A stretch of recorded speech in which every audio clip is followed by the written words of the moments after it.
guys, welcome back to the Support the Spectrum channel.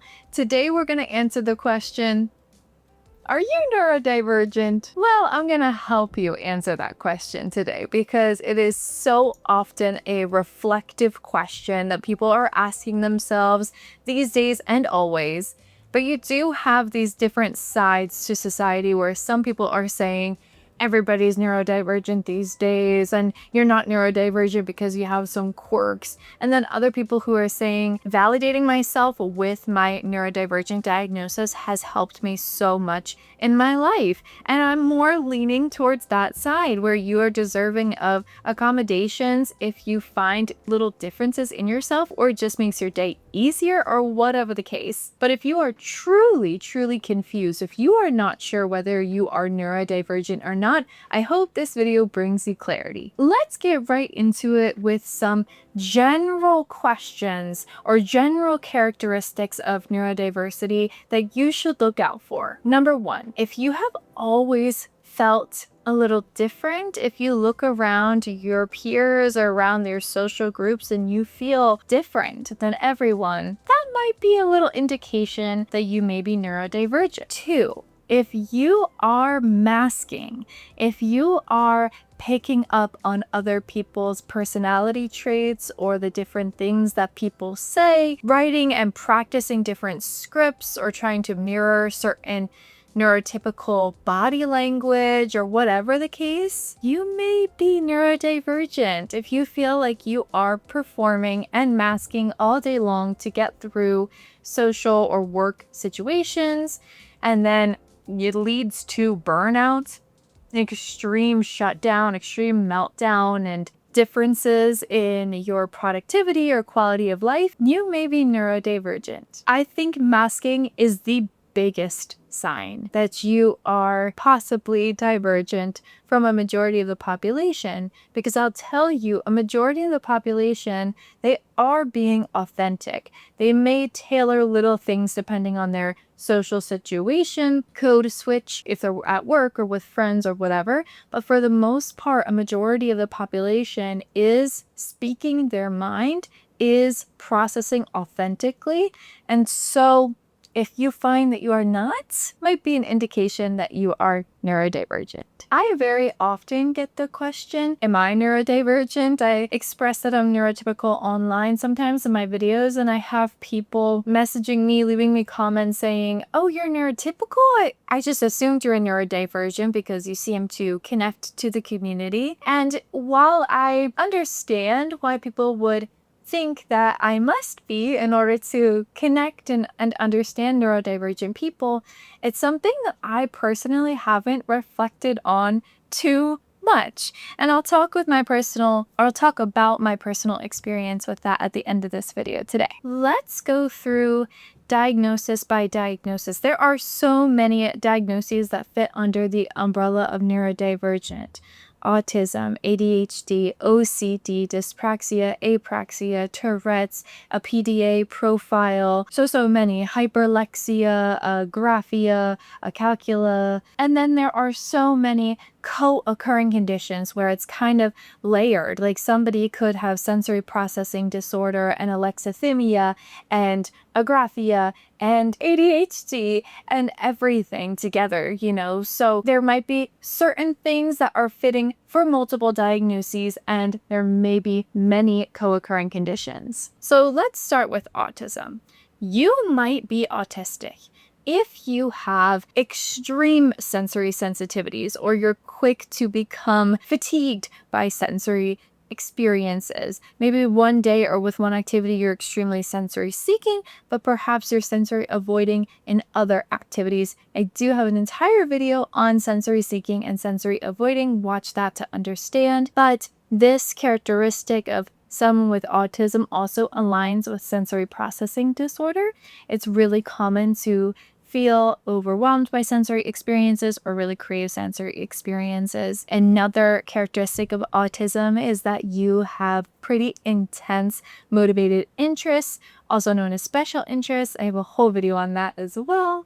And that is something that is usually lifelong, can be week to week can be a hyperfixation more commonly seen with ADHD, but they enjoy and almost become experts into certain areas that they're interested in. Sometimes it's all they want to talk about, and they have strong disinterest in anything else. So if that's something you see in yourself, could be true. And it doesn't have to be a limited amount of things. There are people who have special interests that are plentiful.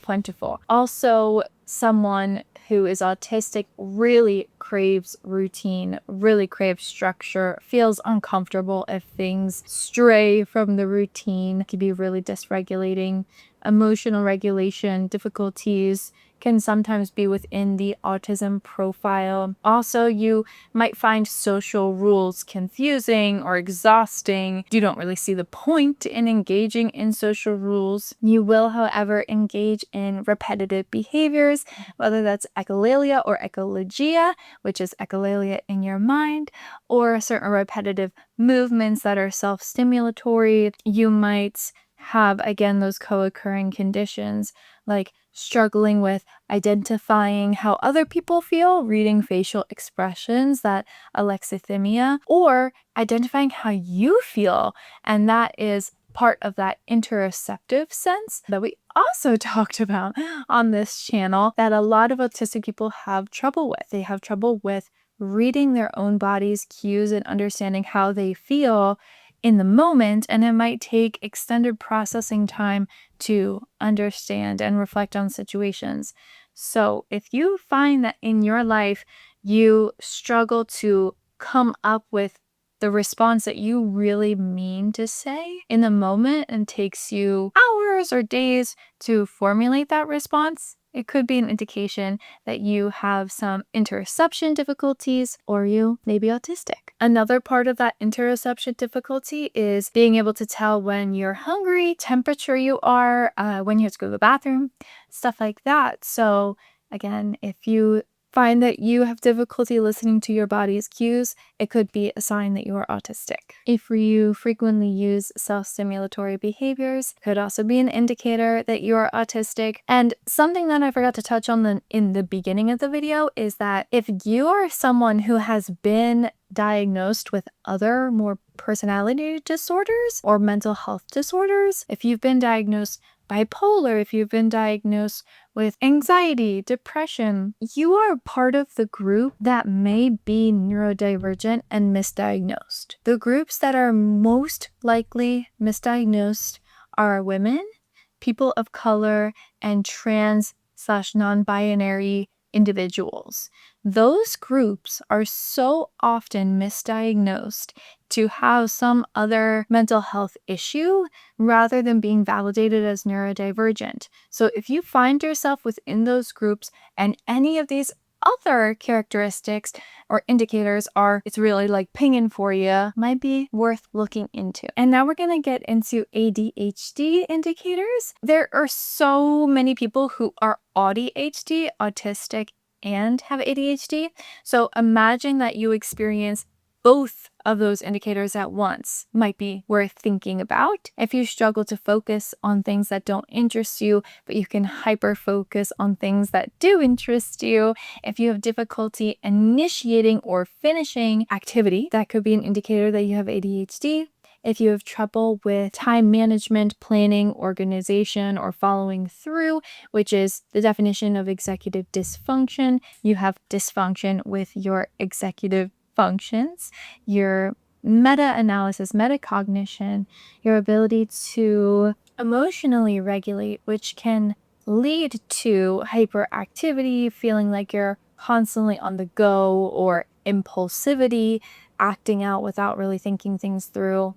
Another indicator of ADHD is that you commonly want to interject in conversations or finish people's thoughts for them because you feel like it's not happening fast enough. If you're kind of a thrill seeker, a dopamine chaser, could be an indicator that you have ADHD. And for women are so less likely to be diagnosed, right? We talked about that before. There's an inattentive type of ADHD, which is mental hyperactivity, right? Maybe you don't have the impulsive motor behaviors and you have so much motor activity, but perhaps in your mind, it's like a spinning hamster wheel, right? Could be worth looking into. You constantly misplace things. Things so often get lost. Could be an indicator that you have ADHD as well. Another characteristic of ADHD is that you have an interest-based nervous system, meaning that experiences that bump up that dopamine rush and surge is what motivates you to do something. But as soon as that novelty has worn off and the dopamine doesn't increase as much with the activity, you often let it go. Another part of ADHD for women is that you may daydream a lot. You may be in your mind a lot because, again, it's constantly moving from thing to thing. Okay, now we're getting into sensory processing disorder, which can so easily overlap with all the different types of neurodivergence that we're talking about today. So you could be hypersensitive to sensory experiences. You could be hyposensitive to others. Hypo is when you crave a bunch of sensory signals. Hyper is when you receive a ton of sensory signals and is super, super dysregulating. Another indicator of sensory processing is having motor coordination difficulties. So maybe you're not the best with sports or coordinated movements, and that can lead to daily challenges. Sensory processing disorder or sensory processing differences are really common with ADHD and autism, but it can exist on its own as well. And if you did have sensory processing disorder just by itself, though uncommon, you are neurodivergent. Now we're going to get into learning disabilities. These things are usually identified within the school system, but let's say you're someone who was being taught school at home or online. Perhaps you haven't been identified. Maybe today this could be validating for you. So someone with dyslexia struggles with reading, spelling, or decoding. Someone with dyscalculia may hard to find to understand numbers or math concepts. Someone with dysgraphia might be facing challenges when writing clearly, so they can speak eloquently, think eloquently, maybe even type eloquently, but when they are being asked to write symbols, it could just not come out as clear as it is in their mind. They might spell a word right one way in a sentence and then the same sentence spell it a different way. So a true difference in their ability to process and formulate and get out symbols of language. This also can be indicated by someone who just writes slowly. It just takes you more time to process that written expression. I'm going to say another general indicator of neurodivergence is that perhaps you are someone who just doesn't really like numbers, doesn't really like math. I personally was one of those people. I love science, I love biology, cognition, and all that good stuff. But when it comes to science that's based in math, like chemistry, for instance, or when I was in calculus, oh my goodness, I was so lost, and it took me a long time to study and be prepared for those exams. And I could have said, oh, I must have dyscalculia in some way because it takes me so long to get to that point. But the thing is that I could get to that point. You understand the difference? Someone who truly has one of these learning disabilities, no matter how much time you give them and how much prep, they probably won't have an A on that test or an A in that class. You understand? Unless they're given the proper accommodations, hopefully, I hope so. But that's the difference. If any one of these characteristics, these indicators of any type of neurodivergence is truly affecting your everyday life, performance, productivity, involvement, then you're probably neurodivergent. Tourette syndrome is another type of neurodivergence characterized by involuntary movements or vocalizations. This is another one that's usually easily identified. It's different than vocal stims. The source of those from Tourette's is just different than vocal stimulation or maybe random motor movements caused by dyspraxia. If you are someone who does have Tourette syndrome that is unidentified, you might feel this buildup of tension before performing a tic, and it just, you know that you need to perform it in order to satisfy that tension. And usually tics occur more when you're under some type of stress or excitement. You may have OCD if you have frequent impulsive thoughts that turn into obsessive thoughts that then cause compulsive behaviors to occur. I explained more about OCD and exactly what's going on in the brain in my special interest and neurodivergence video if you're interested in learning more about what is actually occurring in the OCD brain. But you basically have so much anxiety that you need to perform these compulsions to rid of it, and it can get really dark. So usually people who are OCD are easily identified because it can be extreme and it's really repetitive. Dyspraxia is another type of neurodivergence, very co-occurring within the autistic community. About 50% of autistic people are also dyspraxic. So this is a motor disconnect. It's where your brain wants to do a certain motor activity within your body, and the motor components of the nervous system to the muscles, there's some kind of difficulty, there's some kind of challenge communicating to each other, and therefore you might be frozen or you might perform a motor movement that you didn't intend to at all. It can be extremely frustrating for people who have dyspraxia. And similarly, apraxia is a speech motor disorder. It's the disconnect from what you want to do in your brain to what you want to say motorically. So this affects motor skill development. Someone who is dyspraxic or apraxic might be clumsy, and that could be an indicator that you have that type of neurodivergence. If you are someone who possibly has complex PTSD, post-traumatic stress disorder, you may have difficulties with your memory, you may have difficulties with emotional regulation, you also have nervous system issues that can manifest in a plethora of ways, and this is something that you definitely would want to work through and identify with a psychologist or psychiatrist. You also might be someone who experiences aphantasia, also known as mind blindness. About 18 to 20% of autistic people experience aphantasia, and what this means is that your mind's eye might actually not be as clear as many neurotypical people's are. So for me, let's say I really have a deep, vivid mind's eye. I could close my eyes and think of any type of thing. I'm at the beach right now. I see the waves spilling up. I see the sand. I can see it very clearly. Oh, there's a kid running by with a shovel and a pail. So my mind's eye could see that vividly. But if I asked you to close your eyes and imagine the same thing, would it look kind of faded? Would it almost look like there's a black screen over that imagery? Or would it be completely black? And where you know that you're thinking of that thing, but you don't actually see it. And if you really don't see it, if you don't have a mind's eye, you might have aphantasia. And then the very last type of neurodivergence that I want to talk about today is PDA, pathological demand avoidance, or persistent drive for autonomy. So pathological demand avoidance is a neurological condition where the person who has it is instantly sent into a survival response, a fight, flight, freeze, or fawn response when they perceive a threat to their autonomy. So it doesn't necessarily mean that there is a threat to their autonomy.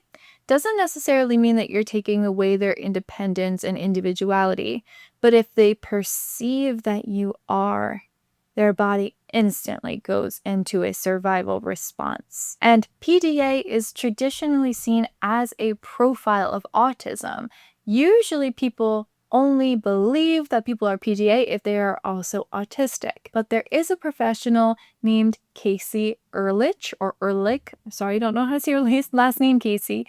She is at Peace Parents on Instagram, and she is a professional when it comes to PDA. She has 2 kids who are PDA, and she over years has absolutely learned how to help children who are constantly in a survival response due to this neurologic condition. And she believes that people do not have to be autistic to be PDA. She's seen people who have ADHD who are PDA, and she also believes that other people outside of neurodivergence, like even neurotypical people, could have a PDA profile, could be pathologically demand avoidant. Just to give an example of PDA, it could look like you make a plan with your PDA loved one and you say, okay, at 3 o'clock, do you want to go to Target? Let's go to Target and get whatever we need.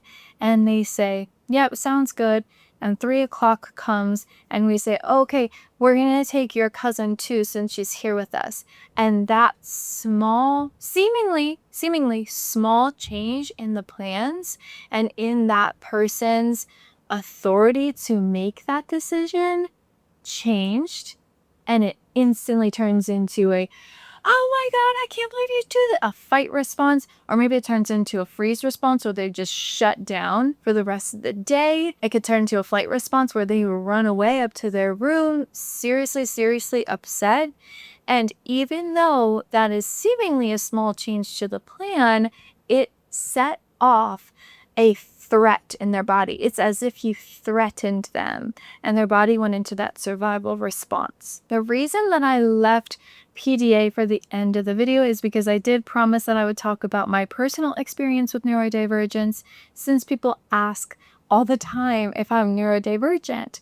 And I will share that when I learned about PDA, it was the first time that I really reflected on whether or not I am neurodivergent. It made me think, because I really have had difficulties with authority in my past, meaning if I don't agree with something, if I see something as a waste of time, a waste of resources, it doesn't make sense logically to me, it will send me into a bit of a survival response. It hasn't affected my life to the point of truly diminishing any productivity or engagement in the world around me for too long. Like I do have to regulate at times, but not for too long, like a day or two max. But that doesn't necessarily mean it's not PDA, but it didn't cause me to reflect. I also do have pretty intense sensory sensitivities, and I do mask my needs at times in social situations or,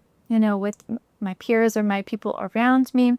So yes, I've definitely thought about it, but not much. Not gonna lie, I just have kind of kept going with my life, regulating when I need to regulate, and whether or not I am neurodivergent, honestly, at this point in my life, is not that important to me. Finding that out is not that important to me, but it is important to so many of you. And that's why I wanted to make this video today. I do offer consultations where so many of my clients have been these late diagnosed older people who need help getting accommodations at work, or even finding therapy services, identifying what their different characteristics are, identifying what sensory regulation tools we could get them to help them, getting them into support groups, giving them advocacy materials, research materials, so many ways to help support this community that we built over here. And if you need help at all, please reach out to me from my website. We can schedule a consultation session and help develop this sense of self and this validation that you so desperately deserve. So if you gain absolutely anything from this video, I hope you gain the knowledge that I'm here to help, and that if you are performing masking behaviors, if things are really detrimental to your life and engagement in your life, if you're feeling burnt out, maybe you are neurodivergent. And that's a perfectly valid question to ask yourself and a valid question to explore. Thank you so much for watching this video and all my videos. I can't thank you enough for sitting down and taking the time spent with me. It's so awesome. If you think someone needs this video, please send it to them. Like and subscribe and comment your own experiences with coming to your realization about neurodivergence and that journey for you. And I will see you in the next one.